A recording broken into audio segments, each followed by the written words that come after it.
Welcome to the Identity Work Podcast. If you are a high achiever struggling to find purpose in work, then join us as we discover how to create more meaning in work and life. Welcome to this week's episode of the Identity Work Podcast. We are excited to have you here today. Adam, it is good to see your beautiful face, as always. It's good to see you too, Stephen, as always. I know it's been a few weeks. Our listeners have probably been wondering, did they just stop at 50? But no, we did not stop at 50. We did not retire. We are here today at 51. And I've gotten some encouragement, Adam, recently. I actually got to have lunch with our super fan. So I want to shout out to Charla. She actually said she binged our podcast, which is it's crazy. That's so good. It makes me feel really good. How many super fans do we have? I think we have 3 to 4. So we have Charla, we have Chase, we have Adam, and then we have a new one, Brendan. Shout out to Brendan if you're still listening. He provided some good feedback, which you're incorporating on this episode. And your mom. Yeah, and my dad. And I guess my dad too. Yeah. That's like 7 or 8 super fans. Yeah, I got a text the other day from my dad. He's like, hey, I really liked the interview with Larry. I was like, cool. That's great. That was the CFO. Amazing. Yeah. That's so good. Yeah, that's really encouraging. We've grown from your mom, so it's huge. I know. 7x growth of super fans in a year. That's like insane. It's amazing. Play that out over 5 or 6 years, and we're talking thousands of super fans. Yep, exactly. Speaking of super fans, Adam and I are big fans of Christmas cards, and 'tis the season. So this is a shout out. My wife makes fun of me because I say that Christmas cards are my favorite part of being an adult. And you say that? That's so funny. Yeah. And so if I'm not on anybody's Christmas card list listening, I welcome to receive your Christmas card, and I would love to send one in return. That's awesome. How do you think about the number of who gets your Christmas card? I don't know, as an adult, I've wrestled with this question of like, everyone requires some amount of like writing and gluing and sticking, and they cost money. And I don't know, I've got like probably 600 people at some point in my life that would have been on the Christmas card list. And do I just send that to them forever? I'd say almost yes. I mean, we do make cuts, and it is interesting to think about it. But I also think like the point of Christmas cards is for long lost friends. And so therefore I'm a little bit more liberal. That's fair. Like not making cuts. I was like, yeah, if this is the only touch point I've had in the last 5 years, I don't know, it's kind of the point of like keeping in touch with people you don't keep in touch with anymore, for those of us not active on social media. I don't know. So yeah, that's good. Okay. Yeah. I get one from like a boss from 3 jobs ago every year. Yeah. And every year I get a text from his assistant asking what my current address is. And I'm always like, wow, that feels nice. It does feel nice. Yeah. Mitt Romney sends me one every year. It's like, it just feels Get good. out of here. You know? Yeah. I love it. Yeah. Yeah. It does make every month or two, I think I would love to go back to Obama versus Romney. How do we get back to that? How do we get back to that presidential good election old days. showdown? Oh my gosh. I remember sitting in my senior year class, watching the debate and like writing down legitimate points that each of them made about topics, and having like a discussion about, our opinion of economic policy that was discussed in that debate. What a crazy world. It's like, it's like hard to conceive now. Yeah. I know. Those are the days. Sometimes I watch The West Wing with President Bartlett too. It's like, oh, these were good old days. Yeah. Anyways. All right. Where are we?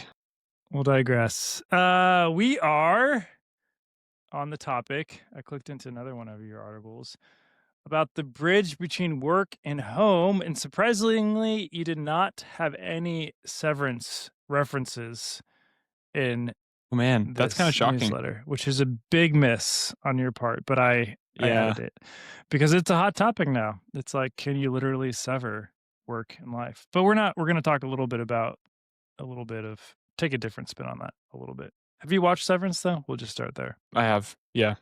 Okay. What's your take?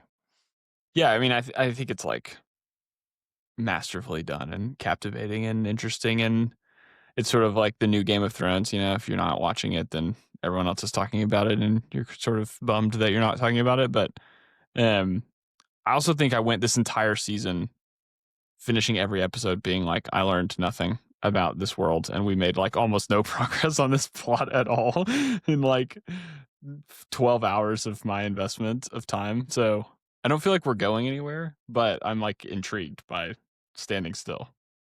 Hmm. Metaphor for work. If you were asked to be a consultant to help the writers write about work, given everything you know now after 50 and a half podcast episodes and 43.75 books that you've read on the topic, anything you would tell the writers? Man, what an interesting question I have never thought about in my entire life. I don't know, thinking about that show, I think the reason it's captured so much zeitgeist is that like people want it. And honestly, that's like a lot of what this article is sort of about. Obviously a lot softer and less less intense, obviously, less like, you know, one side of those things is really bad. Because I think we could talk about if we want to go into like a full severance mode, like work is good for us and I think fuels a lot of the stuff we do in life and like makes us feel like a whole human that's like productive and adding to society and also gets to enjoy the like rest after hard work. I think rest means a lot less if it's not in response to hard work. If it's just like always rest, then it's almost not rest. Yeah. And so I think like severing between the two parts and sort of like having only a rest part and only a work part would make both feel less sweet. Um, but yeah, if I was going to consult them on what work would look like, I think they do a good job of capturing the like monotony of repeating over and over and over and over again in a way that, you know, is obviously metaphoric, but um, does I think capture a lot of people's spirit around work. Good. All right. Well, I know I digressed again, but so this is about what science shows about recovery, detachment, and rebuilding energy in the chaos of parenthood. You and I are both parents to young, beautiful babies. So this hits close to home. We talk about this podcast being for high achievers hitting their early life crisis, mid-ish life crisis. So it might resonate for other parents. But I guess, yeah, do you want to like start? I mean, I know maybe I always ask for the catalyst, but also maybe just start with like the answer. What does science show about recovery and rebuilding energy in the chaos of parenthood and what that has to do with work?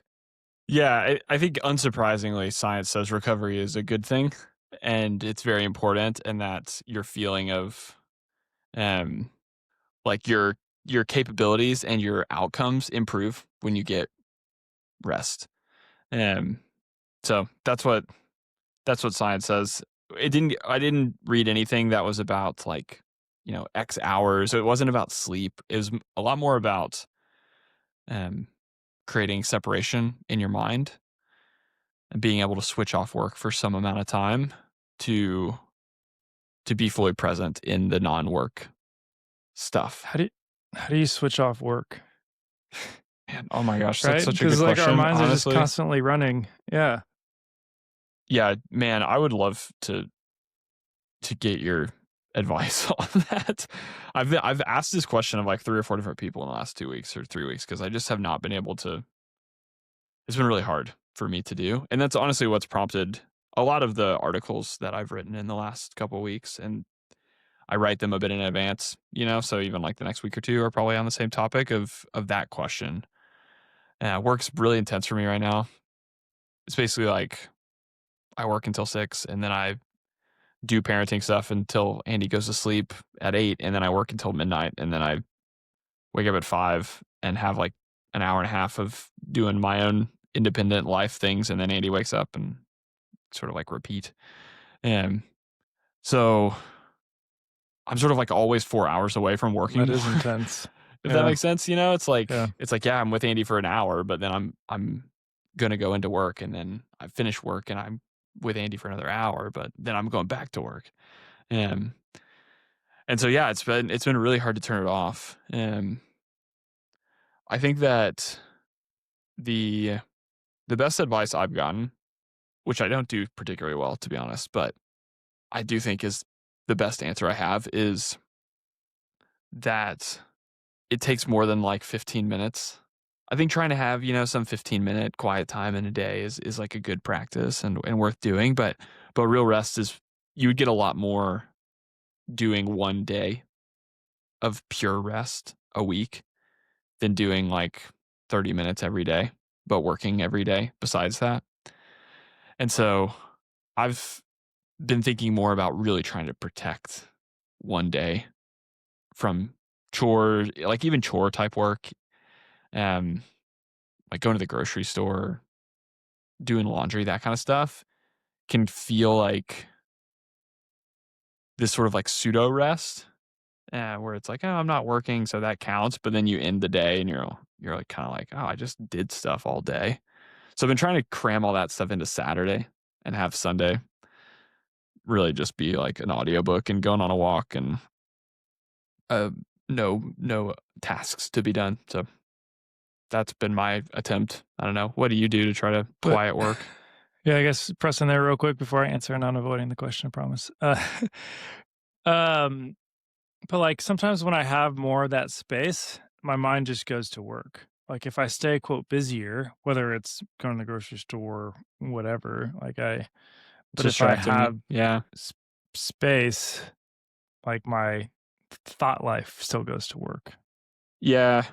I think that I think if you have a whole day, like that's my guess is that the first 3 or 4 hours, that's true. And by hour 6, your it takes your brain a little bit longer to get to work. And by the end of the day, you have like settled into your audiobook. If you really did a full day of not doing anything productive, that would be my guess. Is it just to say like I think it takes probably more time than we're willing to give it to let the brain disconnect. Um, that doesn't really solve the problem of dinner time. And I I think we all want to be like 100% present in family time when we're there. And that feels really hard to me right now to like close my laptop at 6 and at 6:03 not think about work because I'm like playing with this reindeer stuffed animal and, you know, tickling Andy's armpits. Like even doing that, I'm thinking like, oh, I wonder how that Excel formula would flow if I, change that little piece of it. And like, it's just like impossible to even mid conversation with a 1 year old, you're sort of like always thinking about something you didn't quite get done and how you're going to solve some problem. So I don't know how to stop that. Okay. Thanks. I guess that's why we're on a journey, not a Yeah. it's a Yeah. destination. Just calling, asking for advice. Um, okay, I can answer your question now. What do I do to find breaks? Is that it? Yeah. What do you do at dinner? How do you stop thinking about work at dinner? I'm not perfect. I do try to put my phone in the other room between 5 to 7 or whatever time I get home. 5:15 to bedtime. So I'm definitely not perfect. But that's one step. I think when in the summer, a physical separation, like it's tougher now because the kids are like, if they're not eating by 5:15, they're getting hangry. But like getting on, doing something physical to like separate the workday, um, Like a I'll say walk, that, you're saying, or like a walk. Yeah. Yeah. Chances are my wife and I go on a walk and we still talk about work and how the day was, but like we're yeah, outside, we're doing something active and social. And so like huge fan of the walk and talk. The winter it's not as feasible, but those are two things kind of during the day. And like you on on Sundays, we've been trying to Sabbath more. And for me, that looks like not opening the computer, which to me is work. trying to read a little bit, and I saw some study, I'll send it to you, it could be another article that, like, reading is forced slow down, and I have to read fiction, otherwise, again, I'll think about work. Um, and so reading is to me like the definition of like kind of slowness, and so doing that and then trying to do something active in addition to playing with the kids. But like one thing maybe I'll ask you about too is like Thanksgiving, we were just like on kid duty all the time. And it's a different type of work, but I was like, should I have tried to get 2 hours by myself when we were off to get a rest? Because I don't know, it's like you work all day, then you take care of the kids all day. And, or even resting is, could be going to the park with the kid, but you're still kind of like on. I don't know. Yeah. Did it show anything about, I guess that's more like parenting, like how do I get time to myself besides you're waking up at 5 a.m. and that's like the only time. And then kids wake up schedule's been inconsistent, but that's one thing I've been noticing I'm missing a little bit. Yeah. Yeah, the research didn't frankly answer probably the deeper, harder questions here. The research was basically taking, two groups of people, one who said they had moments of recovery and rest and one that didn't, and then seeing sort of like comparing their performance and perception of like satisfaction with life, and those that rested enjoyed it more and were performing better. So we're like often distant lands away from research at this point in our conversation. Um, but I totally agree that parenting feels like work. Maybe we're not allowed to say that. I feel like you're supposed to say like you're with your family and that's the restful, relaxing time. But and you're also you have more years of experience doing this than me. I sort of feel like I'm just realizing that that's feeling like work to me, and sort of recognizing the cognitive dissonance that exists in being told that's supposed to be my rest time, but then feeling like I work until 8:30.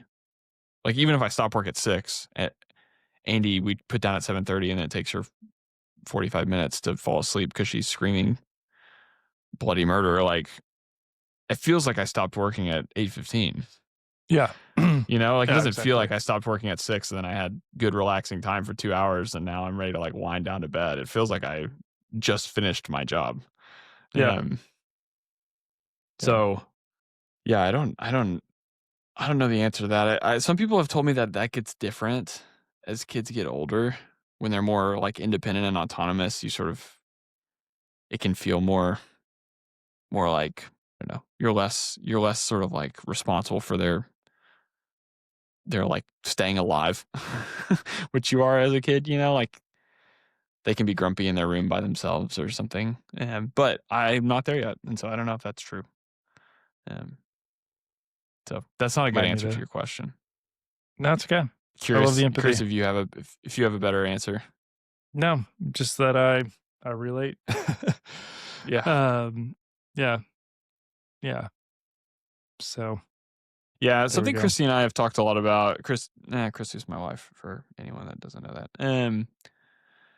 That we have talked about and have not done a very good job of so far. I think we would both say is we only have one. We have one kid currently, and she like we both feel like we have to both be there taking care of her in a way that feels like neither of us are ever getting to take a break. And if we do step away for 20 minutes, it feels like, we owe the other person sort of like I don't know, we're like building up a debt, or that's maybe the negative way to say it, but like we're burdening someone we love with work that we could be doing. And so we haven't done a good job of really feeling rest in even the 45 minutes when Christy goes and works out and I take care of her.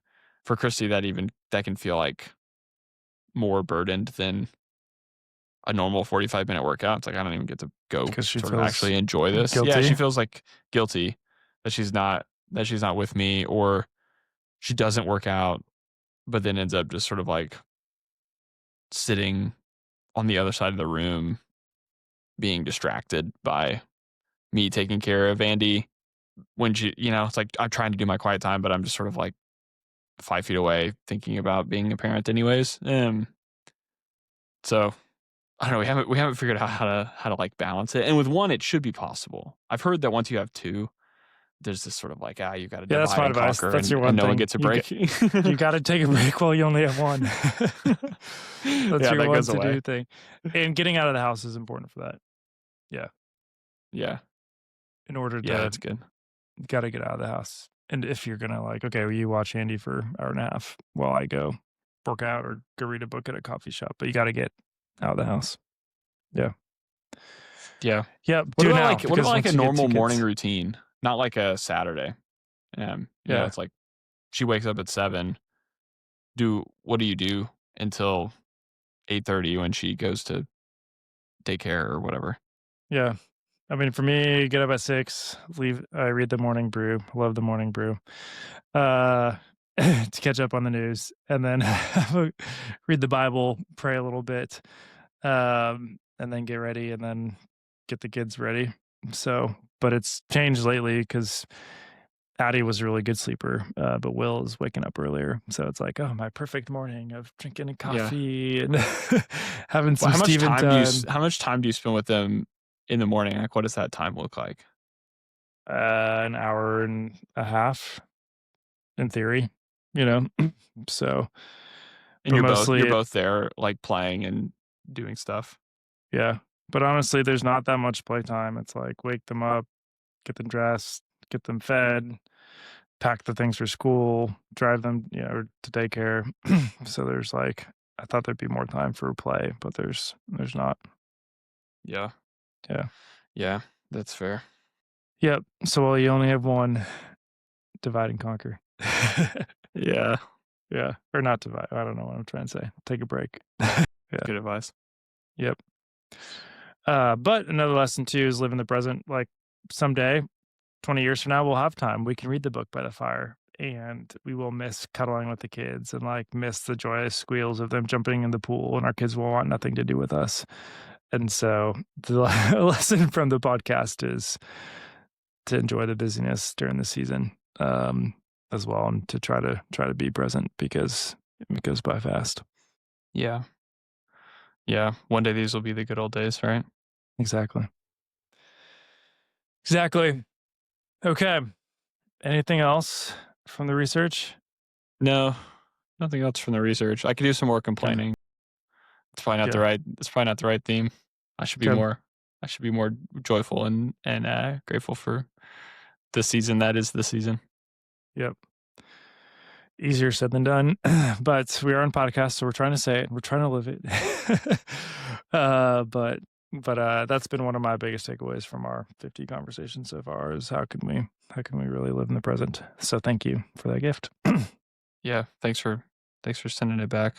It's definitely a good reminder that, like, you can't I can't make more time happen. I can't change the situation. Like Andy sleeps when she sleeps and wakes when she wakes, and she's here. So, um yeah, all I can really do is like enjoy the season that is currently my season. So, it's a good reminder. Yeah. Thanks. Yep. Yep. And I'm also sorry that the work's been busy, full, long. Yeah, that's all right. That's all right. Thanks. It's been good and meaningful and um hard to put into words, to be honest. It's felt like I feel like I'm doing something important. I feel like I'm doing it with people that I respect that are working equally as hard as me, and like doing a very good job of that. Like it feels like we're a really good team that's doing good and important work, and that is really energizing. And it also means I am not sleeping very much, and I'm kind of like medium key stressed all the time. That like things are on fire, and I don't know if it's good to live in that space of like, you know, an elevated heart rate for 14 straight hours, Do you have but an it's Aura ring? Are you also measuring that? I don't have an Oura ring. I do have a Garmin watch, but um, yeah, I haven't checked if my resting heart rate is meaningfully higher than it typically has been. I can give you that data if you want it. Probably not. My resting No, heart that's rate's good. pretty Well, you low. also, No, it's the if same. this episode, if I'm reminding you of stuff you said, it's hard to work that stressful for a long period of time. So you've talked about it like being helpful if it's like knowing it's a season. So and actually, some of the most meaningful periods of our work, our collective works, has been some of the longest hours. So do you feel like you're in that season? Yeah. Yeah, I think I'm in that season, and I also do think that it will end. Like, this job, I've had seasons where that wasn't true. Like, it was intense and good, but it ended at a normal like, it ended at 6, and I didn't feel pressured to work from 8 until midnight. Um, so I'm hopeful that it will come back, and I do think I have, like, a clear time when that should happen. So, yeah, I don't know. It feels just feels like a yeah, a season, and I think I'll reflect back and think, "Wow, we really that was important, and I learned a lot, and it was great." So, yeah, Okay. it's good. Good reminder too. You're on Okay. top of the reminders today. Good. All right. With that, what's the one thing you want our listeners to remember, think about, journal as they finish their commute home? I don't feel like I gave anybody any good advice or any good takeaways. I think if there's maybe one thing is I would say like your effort is seen and I'm here with you if you're feeling that level of stretched and I don't know, sort of like rest is hard. Just say, you know, I see you and I get it and you're doing a good job. Good word. My challenge to you specifically if it is Adam, is to, yeah, don't both take care of the kid all together at the same time. It's good advice. Hopefully. Okay, trend spotter. I've got a treat for our trend spotter. Oh boy. Well, we'll let you go second, I guess. Man, I'm trying to think of newsletters that I've read recently to identify a trend spotter. Eh, people are really raving about Claude Opus 4.5. I haven't used it personally, but I follow this AI newsletter called Every that I think is really good. And every time a new model comes out, they have like, you know, all of their 8 employees sort of like write their opinions about it. And most of the time it's pretty mixed. It's like some people are like, "Yeah, this is really good." One person's like, "This is the coolest thing that's ever happened," and most people are like, you know, it's okay. I do it. I use it for this specific thing." But Claude Opus 4.5, everyone was basically like, "This is a paradigm shift." It's like Hmm. nothing Why? will like code. I think that they people thought it would think it is like spectacularly good at writing and spectacularly good at coding, and those two things are sort of like the killer use cases for AI right now, particularly coding. So I don't know. Those that was our feedback. So sort of a future trend. I don't know if you know most people Yeah. I mean, it's will affirming. I've spend time I've with it, but shifted recently more of my work to Claude. So, um, yeah. I don't know. Okay. yeah, What's these the AI tools newsletter? are Avery? amazing. They're so fun. Yeah. Yeah, every Okay. Good. Okay. Well, surprise, surprise. My trend is I've discovered an app that will an AI driven app that will make songs for you. So I wrote identity work, a little bit of a jingle. Are you ready to listen to it? amazing. Let's do it. I have not heard this before, by I the way. also did For this over people listening, this is Thanksgiving. my It live was a reaction. huge hit. I wrote my family a Thanksgiving song and like added in all the little kids' names to it, and it was a huge hit. Um, okay, here we go. Welcome to Identity Work, where high achievers hit pause, cause you can have it all and still feel something off. I'm Steven, and we bring the humor, shapes you, and how you can reshape it too. Let's find what's together.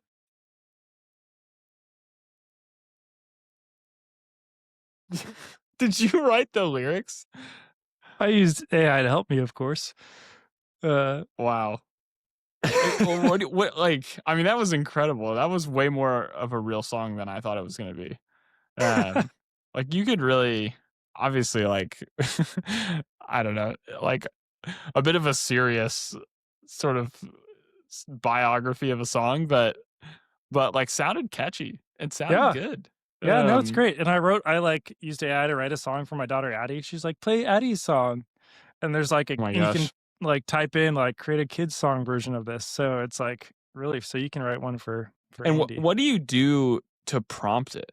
Do you literally just say, like, "Write a song about Addie, she likes dragons," or do you Yeah, have to that's give what it I the did, like, write a lyrics? song about my daughter Addie. She is yeah, her best friend is Cat. Her loves her brother Will. She loves firemen, and she really loves her stuffed animal monkey. And turn it into like children's style. And so actually, I do write it in Chat GPT, and then I paste it over to this music app called Sonu, Sonu, and that's the one that creates the song. So I do the writing of it. So Sonu And needs lyrics.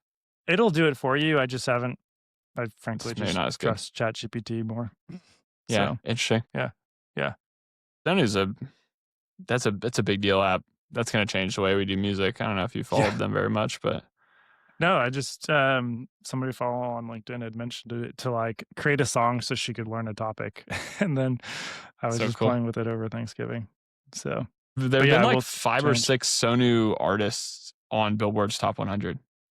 Yeah, the AI artist or the top Christian artist right now is an AI artist. So yeah, I don't know if I knew yeah, that. I know. And I looked up, of course, because I was like, can I become an artist on Spotify? Turns out I can. Hi, Steven. Shockingly can as an AI artist. They do have some rules to prevent work slop, which I'm thankful for, but they're letting it on Spotify. Yeah. Universal Music Group, I think, is the group that, like, sued Sonu Okay. and then signed a deal with him, sort of, like, pulled back and has now said, like, "Actually, AI is a thing, and we should, like, let Drake partner with this AI company to, like, license his music instead of trying to, like, stop it from being used," which is kind of Mm, impossible. They basically said, like, "We should try to make money on it instead of stop it." So, yeah. we'll see how it I plays did. I out, but knew it'd be pretty you fun wrote to be a able to, like, remix Drake songs for free on an app. That'd be cool. yeah. I did tell it to use John Bellion as a inspiration to style because I know you wrote an article about him. You really liked him. So I do there was love a John little bit Bellion. of John Bellion inspired. There was, like, some that Yeah. was, like, very John Bellion, but it wasn't quite as catchy for the jingle. So, yeah. That's alright. Yeah, John Bellion's so good. He's so good. Have you heard his song "Why" lately? No, It's okay if you haven't. It's good. I'll check It's about having a child, and it just really it's been hitting me good, so okay, I would recommend. good. Alright. I'll grab it. I'll grab it. Well, thank you, Adam. Yeah, always good to see And you. with and with that, we will see you next time. Thanks Adios. for listening.